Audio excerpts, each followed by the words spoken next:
Wir sind mal heute da bei der Kräuterwerkstatt Kärnten und die arbeiten mit einer längere Zeit eben schon mit unserer Kräutercube.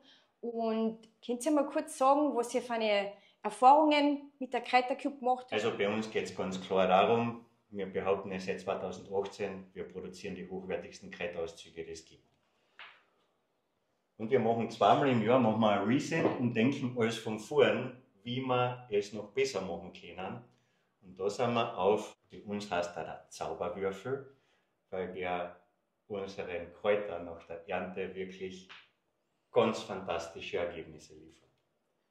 Der Unterschied haben wir Ernte Juli 2023, zum Beispiel vom Rotklee, sieht man diesen Unterschied, was der gut getrocknet von uns Zur ist. herkömmlichen Trocknung, wie habt ihr das vorher so gemacht, die Trocknungsvorgang? Wir haben das bei uns da erinnern einfach aufgehängt, beziehungsweise die Rotkleeblüten ausgelegt. Und wenn die trocken waren, dann sind sie in die desinfizierten, sterilisierten Glasland zur Trocknung reingekommen. Das hat sich ja nicht verändert, aber die Qualität vom Kraut, das sieht man jetzt ja schon so beim ersten gewaltig verändert, wenn man sich das anschaut. Das ist ein sehr gutes Kraut, das wir natürlich immer in achtsamer Handarbeit bei uns auf die Berg schlauben.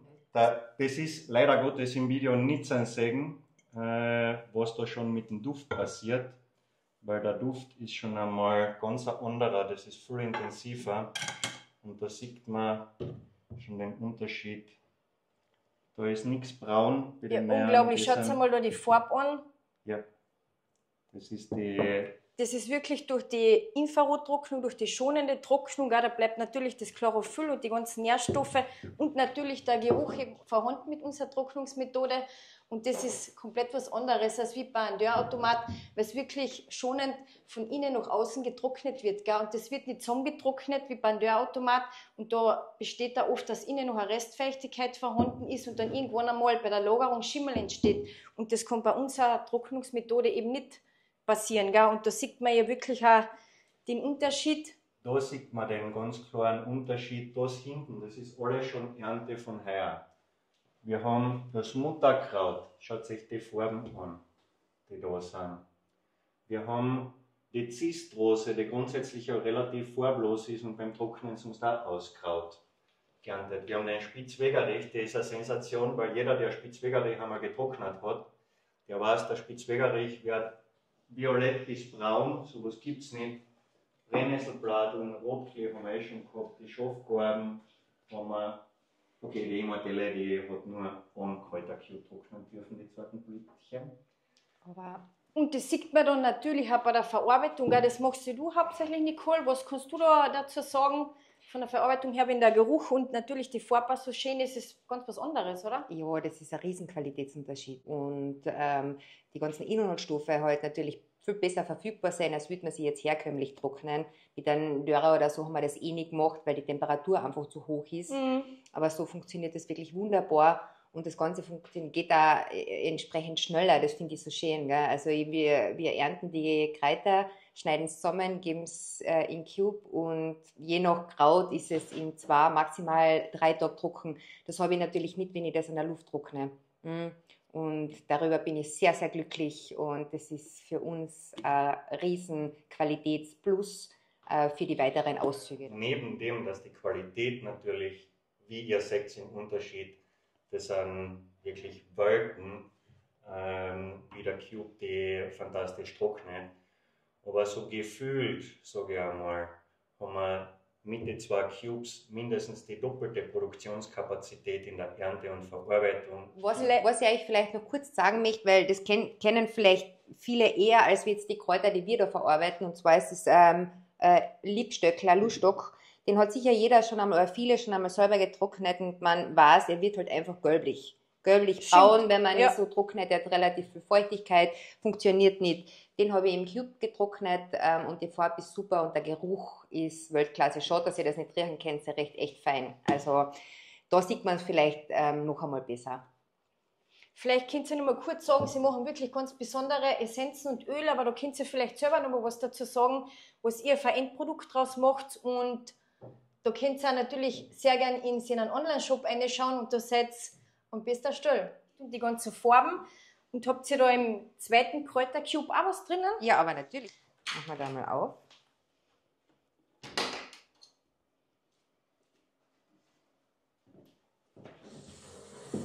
So, da ist zwar jetzt nicht so viel da, aber das ist Frauenmantel. Tolles Kraut für uns Frauen. Und Fürs Unterleib und so ist das, genau, für den Unterleib eine gute Unterstützung, für die Gebärmutter. In der Signaturlehre hat man auch gesagt, die Blätter, jetzt erkennt man es da halt nicht mehr so gut, ähneln einer Gebärmutter. Deswegen haben sie früher darauf geschlossen, dass das eben für den Unterleib der Frau zum Beispiel eine gute Unterstützung ist. Da haben wir den Spitzwegerich drinnen.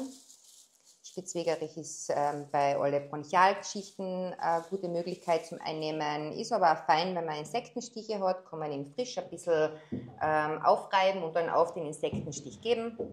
Und da sieht Der man Unterschied, da ist der Spitzwegerich einfach nur zusammengeschnitten. Ja. Da sieht man in der Farbe her, der ist ja von der Farbe her noch genauso da, wie er frisch auf der Wiesn steht. Weil jeder, der den schon einmal getrocknet hat, weiß, der wird lila, bräunlich. bräunlich, wenn die meisten Sachen eben, und das hört man ja, was da verschiedenes Geräusch ist, wie das wirklich schön trocken ist, gell? Ja. Und da sieht man teilweise auch so wie da beim Kraut an Sterblichkeit, was das für wie wenig das ist. Das heißt, da können Sie sich auch vorstellen, warum wir das ganze Jahr dabei sind, die Pflanzen zum Kultivieren und zum Trocknen. Weil oft ist da auf einem ganzen Blech nicht einmal 100 Gramm für einen Ansatz drauf. Ja, da braucht man natürlich gutes Produkt und Füllprodukt, damit ein gutes Endergebnis rauskommt. Und das Gute beim Kräutercube ist das, dass ich die Temperatur regulieren kann. Das heißt, ich kann mir das so einstellen, wie ich es brauche. Ich habe hinten eben einen Regulator, vielleicht können wir das mal kurz zeigen. Hinten, Markus, da mal her. Das ist aber sehr nett, dass ihr da so eine Vorführung auch macht, Ja, damit die Leute wissen, wie man das genauer anwendet. man kann da hinten eben die Temperatur regulieren, nach oben oder nach unten. Und das ist natürlich klasse, weil so kann ich steuern, wie viel Grad ich haben mag und eben vorne mit dem Lüfter und nur die Türchen nicht mehr auf- oder zumachen kann. Passt das echt gut. Sieht man da jetzt als erstes die Schafgarben und wenn man da genau schaut, sieht man da schon ganz viele rosarote Blüten. Die rosaroten Blüten, die sollen von der Potenz noch einmal viel stärker sein. Und wir haben heuer schon so früh wirklich ganz viele rosarote Blüten. Da sieht man es zwischendrin immer wieder einmal. Das sind alles rosarote Blüten, die sind einfach viel intensiver Ja, das sieht man, gell? als die weißen. Und wie das gut da riecht, alles einfach herrlich. Und dann haben wir da jetzt neben der Schafgarben dann noch das Herzgespann. Auch beim Herzgespann, wenn es die seht, da ist die Farbe auch von den Blüten wirklich schön, sehr schön geblieben. Das ist wirklich alles sehr schön erhalten.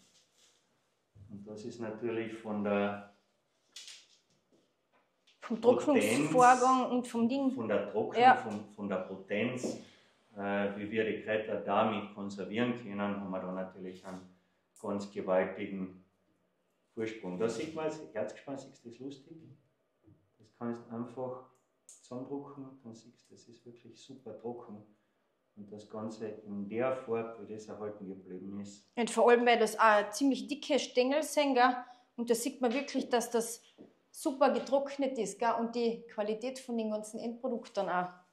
In etwa 70 Stunden, 68 Stunden drinnen. Jetzt ein Panel, das macht den großen Zauber aus und drunter der Lüfter, der bläst dann natürlich die restliche Feuchtigkeit weg. Das kann man da im Türchen sehr schön regulieren. Und eine Anzeige hat man auch noch auf der Außenseite, dass man sieht, was für Feuchtigkeit und was für Temperatur drinnen ist. Weil aktuell trocknen wir mit 27 Grad. Ja, nachdem der Zauberwürfel jetzt ja unsere Kräuter perfekt getrocknet hat, wie wir schon gesehen haben, kommen die Kräuter jetzt ein sterilisiertes Glas und da warten sie, bis wir sie weiter verarbeiten zu unseren Endprodukten. Jetzt sind wir da bei euch in der sogenannten Kräuterwerkstatt und da sieht man, wie die ganzen Sachen eben produziert werden und die ganzen Ansätze dafür. Und Nicole, vielleicht willst du dazu was sagen? was du da so machst. Gerne. Wir haben da unsere Kräuterpressen aufgestellt und die Kräuter, die wir früher gesehen haben, die wir im Cube trocknen, werden dann mit Alkohol oder mit Öl angesetzt und daraus entstehen dann Tropfen, die man einnehmen kann oder eben Öle zum Eincremen. Und diese Pressen dienen eben dazu, dass ich wirklich da den ganzen Pflanzenansatz, der da drinnen ist, ordentlich auspressen kann, damit wirklich der letzte Tropfen von der Essenz wirklich im Flaschel dann landet, also das Beste vom Kraut. Sehr gut, das ist wirklich sehr interessant, wie ihr das macht. Ich will uns jetzt noch mal kurz erklären, was ihr da alles so Besonderes hat. Ja, da unten sieht man eben die angesetzten Essenzen. Das sind jetzt eine Tropfen mit einem Alkoholauszug. Und wenn ich sie dann quasi durch meine Pressen gejagt habe, kommen sie dann in die Amphorenflaschen. Und da kann ich sie dann zur weiteren Verarbeitung in die kleinen Fläschchen abfüllen. Da sieht man jetzt die fertigen Öle und Essenzen, die alle wirklich liebevoll hergestellt werden. Und vielleicht magst du dazu noch mal was sagen? Genau, so wie man in der Produktion gesehen hat, nach 3 Monaten Reifezeit. Aktuell haben wir 160 Reifebehälter im Ansatz.